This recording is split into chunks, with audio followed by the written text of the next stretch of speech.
Doctor साहब बड़ी वैसे अफसोसनाक बात है कि शमीम साहब अभी बात कर रहे थे कि 50% टाइम जो है उनका वो टैक्सेस पे ही जो है वो स्पेंड कर सिर्फ देते हैं। टैक्सेस की कायदो कवानीन पूरे करने में, रिक्वायरमेंट्स पूरी करने में वो सर्व कर देते हैं। मतलब 8 घंटे के 4 घंटे उधर जा रहे हैं। आप अगर ये सारा मामला सिंप्लीफाई कर दें, डॉक्टर साहब ये कोई 48 टैक्सेस तो मैंने गिने हैं। अब इसके बाद ये शायद सारे ये फेडरल टैक्सेस हैं, सूबाई टैक्सेस, वो पंजाब रेवेन्यू अथॉरिटी वो अलग से वो अलग से है, सिंध रेवेन्यू बोर्ड अलग से है, फिर जो डुप्लीकेशन ऑफ टैक्सेस है, जो सर्विसेज पे से सेल्स टैक्स लगना शुरू हुआ है, सूबे अलग से ले रहे, वफाक अलग से ले रहे।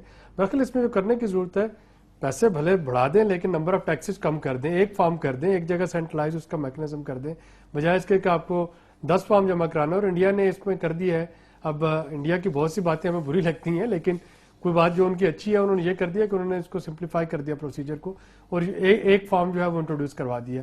वही फॉर्म जो है आप सूबे में दे रहे हैं, वही फॉर्म आप वफाक में दे रहे हैं, तो आप पैसे इकट्ठे करें लेकिन उसको तरीके के साथ। सेकंड, मेरा ख्याल FBR जो है इसको अथॉरिटी की जगह ये हमारे पास सर्विस प्रोवाइडर के तौर पे आनी चाहिए।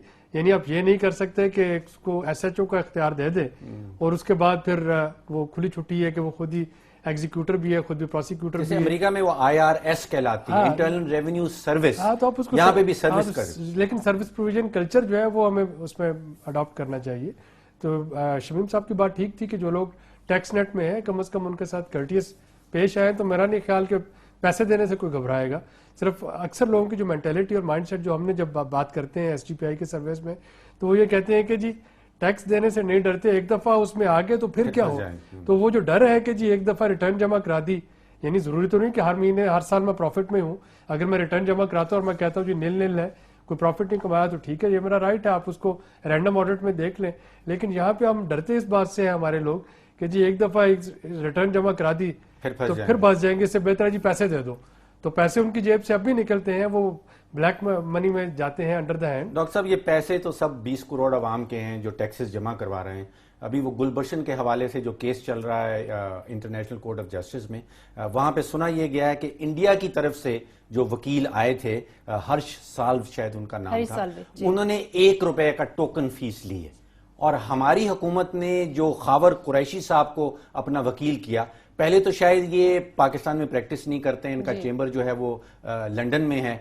आपको पूरी पाकिस्तान में लॉयर्स कम्युनिटी से कोई लॉयर नहीं मिला। फिर 5 लाख पाउंड की बात की जा रही है।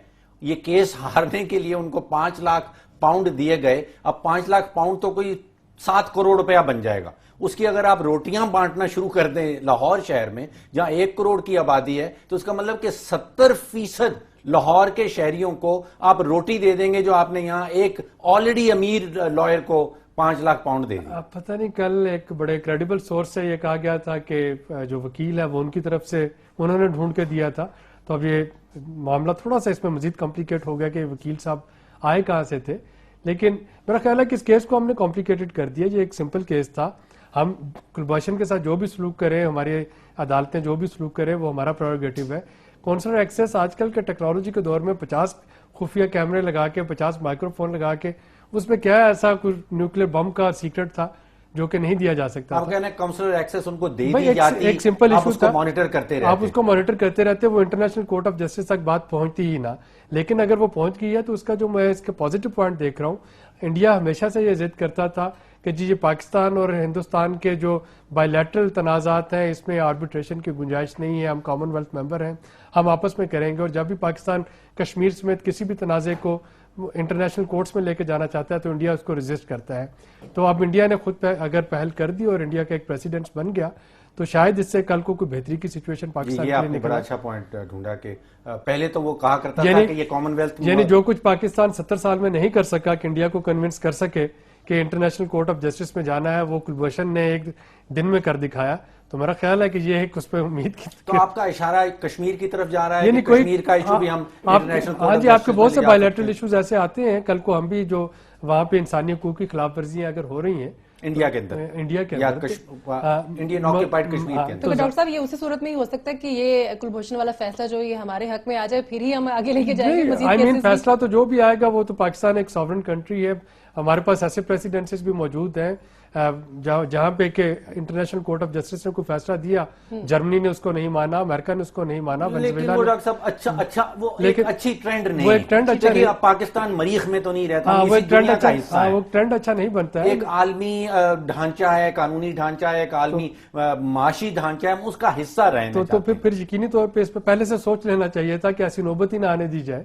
यानी आप अपने मामलात को इस हद तक पेचीदा करें ही ना कि कोर्ट पे जाना पड़े। अभी जो पिछले सेगमेंट में हम बात कर रहे थे, अगर स्टेट मुझे कुछ दे रही है तो मुझे कभी भी जो है पब्लिक इंटरेस्ट लिटिगेशन में नहीं जाऊंगा, और अगर मैं चला गया और कोर्ट ने कोई रूलिंग दे दी तो फिर हुकूमत फंस जाएगी। आपने अपनी सर्विसेज अभी थोड़ी देर पहले भी कहा कि जो 5 लाख पाउंड में खावर कुरैशी साहब ने काम किया है, वो काम आप 5 पाउंड में करने के लिए तैयार जी बिल्कुल। मैं क्योंकि सर बात वो यही करे ना कि अगर केस हारना ही है या अगर यही फैसला आना था तो वो तो जाहिर है। अब देखिए अभी ये अबूरी फैसला आया है, उन्होंने अबूरी फैसला दे दिया है। अभी फैसला ना पाकिस्तान के खिलाफ आया है और ना इंडिया के हक में आया है। लेकिन इंटरनेशनल जो वेस्टर्न वर्ल्ड है स्पेशली और इंटरनेशनल वर्ल्ड, उसमें आजकल सजाए मौत के खिलाफ एक खासी रिजेंटमेंट पाई जाती है।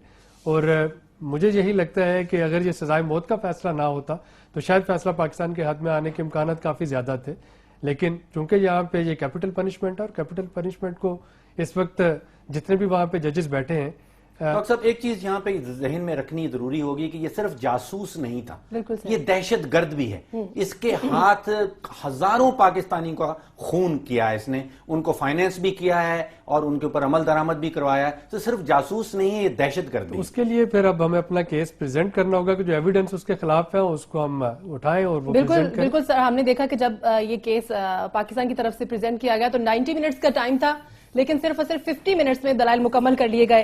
नाज़रीन, हमारा जो प्रोग्राम है इकोनॉमी राउंड अप, उसका मकसद ये होता है और उसका जो फोकस होता है वो आम आवाम पर होता है। आम आवाम की बुनियादी जरूरियात पूरी की जाए, 2 वक्त की रोटी, तालीम और सेहत, अगर ये प्रोवाइड कर दिया जाए गवर्नमेंट की तरफ से तो खुशहाली ही खुशहाली है। अपने मेहमानों का शुक्रिया अदा करना चाहूंगी, आबिद सुलहरी साहब का, और साथ ही डॉक्टर फरूख सलीम साहब, आपका भी बहुत शुक्रिया। इंशाल्लाह अगले प्रोग्राम में फिर से हाजिर होंगे। सुमेरा मिर्जा को इजाजत दीजिए, अल्लाह हाफ़िज़।